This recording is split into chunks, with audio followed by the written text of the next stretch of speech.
Let's get right to ABC's Rachel Scott. She's going to kick it off for us tonight. She's live in the spin room in Atlanta, setting for tonight's debate. And Rachel, the debate there will have no audience. The microphones will be muted, only on when a particular candidate is their turn to speak. And you've also learned more tonight about the distance between these two candidates, about notes or no notes, and whether or not they'll have any interaction with their advisors during the actual debate.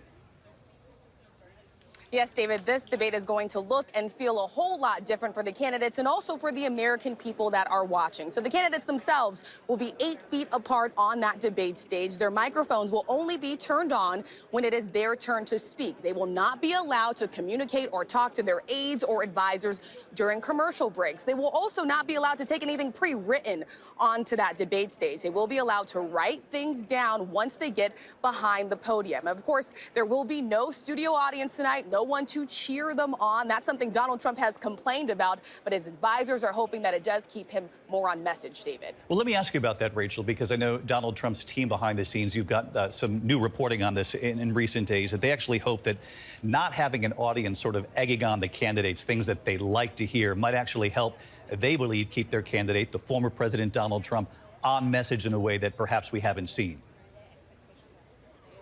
And we know that the former president, David, feeds off of a crowd. When you look at those past debates, he really does feed off of the crowd cheering after he delivers some of those attack lines. And so that's why we've seen the former president complain about not having a studio audience there. But his advisors do tell me they believe that this will help keep the former president on message, focused on the critical issues: crime, immigration, inflation, things that they believe are top of mind to voters. Of course, the big question is what version of Donald Trump shows up tonight. Is it the combative former president who's on the attack, or is it a much more measured version of the former president who wants to stay on message, David? And let me ask you, Rachel, about President Biden himself. He'll be on the stage, of course, opposite Donald Trump. It was 4 years ago. We remember the debates back then, the sort of the crosstalk, the interruptions.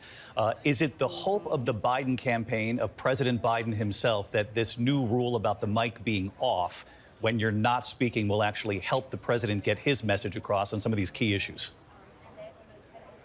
That is the hope, David, but I will tell you, I've been talking to advisors for the Biden campaign who have been here in the spin room, and they do acknowledge one thing, that even though the viewers may not hear an interruption because the former president's mic might be turned off when it's not his turn to speak, that does not mean that President Biden will not hear it himself. And so his advisors are hoping that the president ignores sort of any distractions. But they do know that the former president could still make some sort of offhanded comment, some type of attack line if he wanted to. They're hoping that the president stays focused, stays on message. But we'll have to see how this all plays out, David. Okay, Rachel Scott right there in Atlanta for us, leading our coverage off. Rachel, thank you as always.